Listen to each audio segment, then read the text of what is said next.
திருமணம் செய்வதனால் வரக்கூடிய தீமைகள் அப்படின்னு சார்ல்ஸ் டார்வின் சொல்லியிருக்கக்கூடிய விஷயங்களை தான் இந்த வீடியோல நீங்க பார்க்க போறீங்க.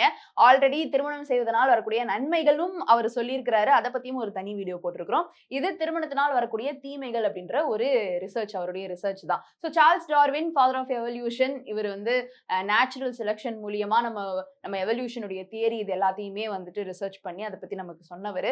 ஸோ இவர் தான் வந்து தன்னுடைய 29வது வயதுல திருமணத்தை பத்தியுமே ரிசர்ச் பண்ணியிருக்கிறாரு. திருமணம் அப்படின்றது எதுக்கு, அதுல இருக்கக்கூடிய நல்லதெல்லாம் என்ன, தீயதெல்லாம் என்ன அப்படின்ற மாதிரி. சோ இவர் வந்து இதுதான், இது இப்படிதான் அப்படின்ற மாதிரியான எந்த ஒரு இதுவும் சொல்லல.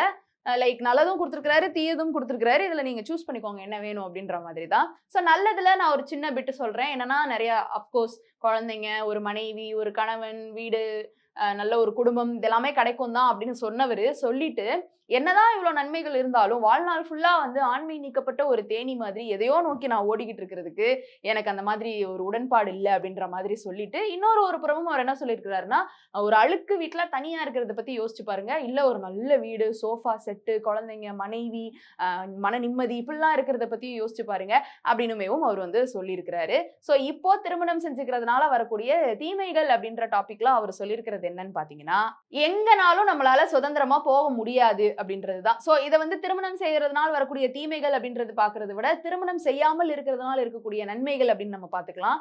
சோ எங்கனாலும் நம்மளால வந்து சுதந்திரமா போக முடியும் திருமணம் செஞ்சுக்காம இருந்தோம் அப்படின்னா அப்படின்னு சார்ல்ஸ் டார்வின் சொல்லியிருக்கிறாரு. மத்தவங்களோட பழகலாமா வேணாமா அப்படின்றத வந்து நம்மளே தேர்ந்தெடுத்துக்கலாம் அப்படின்னு சொல்லியிருக்காங்க. ஃபார் எக்ஸாம்பிள் திருமணம் அப்படின்னு வந்துருச்சுன்னா ஒரு பொண்ணு ஒரு பையன் கிட்டயோ, பையன் ஒரு பொண்ணு கிட்டயோ, இல்ல சேம் ஜெண்டர் கிட்டயோ வந்து டப்புன்னு பேசுறதுக்கு வந்து ஒரு பெர்மிஷன் அப்படின்றது வந்து இந்த சைடு வாங்க வேண்டியது இருக்கும்.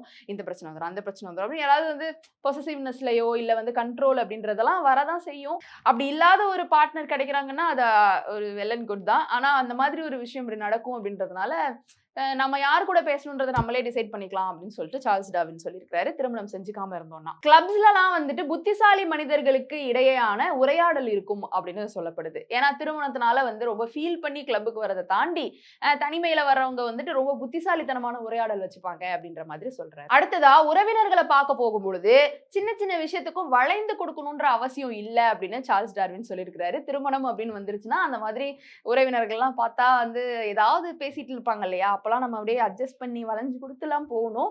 இது திருமணம் பண்ணிக்கலன்னா அதெல்லாம் தேவை கிடையாது, நம்ம பாட்டுக்கு இருக்கலாம் உறவினர்களை பார்க்க போகும்போது அப்படின்னு சொல்லியிருக்கிறாரு. குழந்தைகள் அப்படின்னு வரும்பொழுது குழந்தைகளுடைய செலவு, பதற்றம் இது எல்லாத்தையுமே வந்து நம்ம அவாய்ட் பண்ணிடலாம் தனிமையில இருக்கும் பொழுது. அண்ட் அடுத்ததா நேரம் வந்து நல்லா மிச்சமாகும், நேரம் தேவையில்லாம வேஸ்ட் ஆகும் திருமணத்துல அப்படின்னு வந்து சார்ல்ஸ் டார்வின் சொல்லியிருக்கிறாரு. சோ இந்த மாதிரியான சில தீமைகள் வந்து திருமணம் செஞ்சுக்கிறதுனால இருக்கும். இதை தாண்டி இன்னும் நிறைய எக்ஸ்ட்ரா அப்படியே இழுத்துட்டே வர அவர் போறாரு. இது வரைக்கும் நம்ம இதோட நிறுத்திக்கலாம். இவ்வளோ தீமைகள் வந்து இருந்தாலுமேவும் சார்ல்ஸ் டார்வின் வந்து திருமணம் செஞ்சுக்கக்கூடிய நன்மைகளை தான் வந்து அவருமேவும் ஆட் பண்ணியிருக்கிறதா சொல்லப்படுது. சோ இதெல்லாம் வந்து இவர் சொல்லக்கூடிய சில தீமைகள். இதன் அடிப்படையில நீங்க என்ன நினைக்கிறீங்க? உங்களுடைய கருத்துக்களை கீழே வந்து கமெண்ட் பாக்ஸ்ல ரியா என் கூட ஷேர் பண்ணலாம்.